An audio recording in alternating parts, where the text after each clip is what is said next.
guys, my name is Srinivas and today I'm starting out an SQL series. In this SQL series, I'm going to solve SQL questions while recording myself and the screen at the same time. Now you might think, why do I have a whiteboard behind me? Since this is the first video, I want to make some terminologies and questions regarding SQL cleared out. So most of my audience, which comprises of engineering students, generally doesn't feel left out or find themselves very clueless while following my series. So let's get started. We are going to discuss what is SQL, what are relational databases, and thus what are databases in general. And we are also going to discuss what are the best cases for using SQL and the cases where SQL won't be the best choice for you. And we'll also discuss as a bonus what are NoSQL databases. So let's get right into it. So friends, SQL stands for Structured Query Language.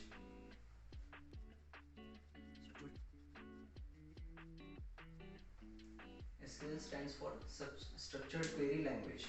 Just like you use Python, JavaScript, Java, C, C++, Ruby, Rust, any of the programming languages to communicate with the hardware systems, SQL is domain-specific language which is used to communicate with specifically relational databases.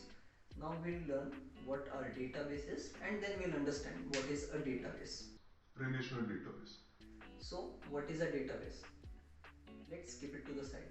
Think of a military base or an army base or a cantonment area. What comes to your mind? You might think of armored vehicles, armored personals, arms, ammunitions, food stocked in large numbers, a canteen, an exercise ground, and whatnot. But these things are very highly organized in one place so that it is accessible for everyone there. Also, provided that only specific access is given to specific people in the certain ranks. So that is what a database is as well.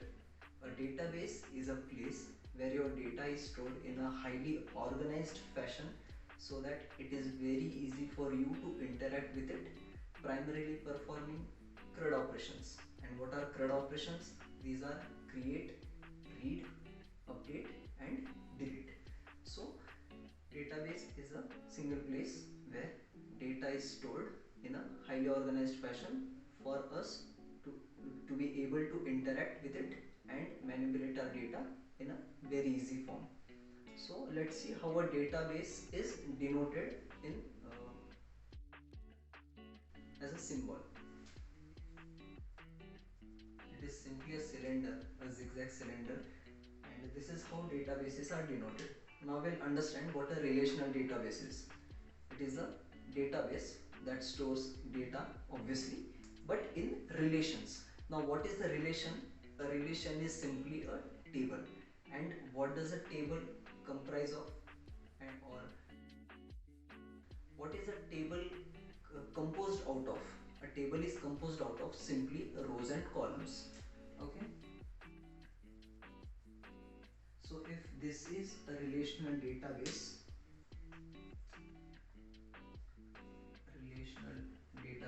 RDB, this could be a relation, which in very simple terms is a table.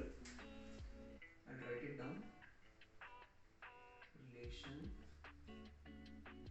is a table. Now the beauty of relations or tables in relational database management systems is we can create multiple views of the exact same table, meaning you could filter out certain rows or certain columns and create virtual tables out of it. Okay, so you don't have to create multiple tables, you just create one single table and create multiple views out of it. So that is a very handy feature or component of relational database management systems. Okay, so now we have learned what SQL is, what are relational database management systems, what is a relation, first and foremost. Now we'll look into the cases where a relational database could be a good choice and cases where it won't be a good choice or a suitable fit.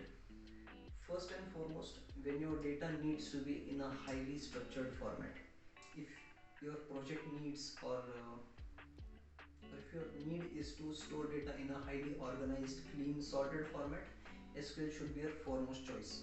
And second happens to be the asset properties or the transaction and safety. So any operation that you perform in relational database management systems, or RDBMS in short, is a transaction. Now, one thing about transaction is either a transaction is completely processed and thus the changes are reflected, or else if the transaction happens to fail due to any reason, the transaction rolls back, as in it doesn't continue further because of its failure, and thus no changes are reflected.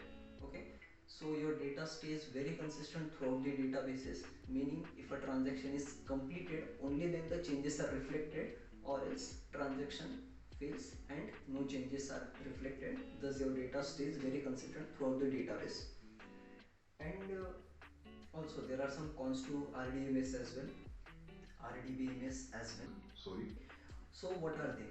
First is flexibility. Relations store data in very organized fashion, rows, columns, and each relation, as in the table, are connected with each other. So this enforces a lot of constraints upon them, thus compromising flexibility.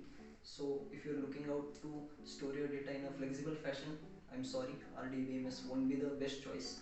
And if you're looking for scalability as well, the RDBMS is not going to serve you well. And to overcome these cons or drawbacks of relational databases, no, no, no relational databases were introduced. So what are no relational databases? These are databases that store data in non-relation format, meaning they don't use tables. So what data structure or structure do they actually use?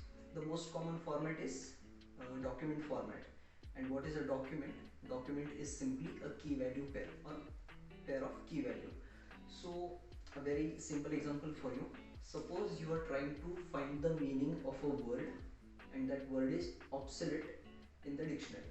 So the word obsolete happens to be the key, and the actual meaning of it, which is outdated, or yeah, let's consider outdated or out of fashion throughout the time, we could call it as its value. Okay, so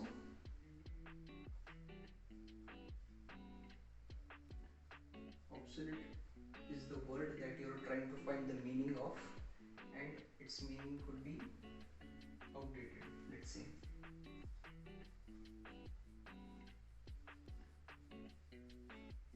Thus in this case, obsolete happens to be the key,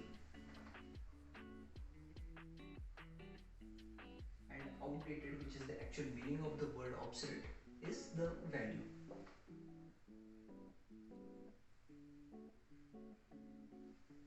And many such key values can exist within a single document, and a collection of documents could be termed as the name suggests, collections. Yeah, the word collections itself.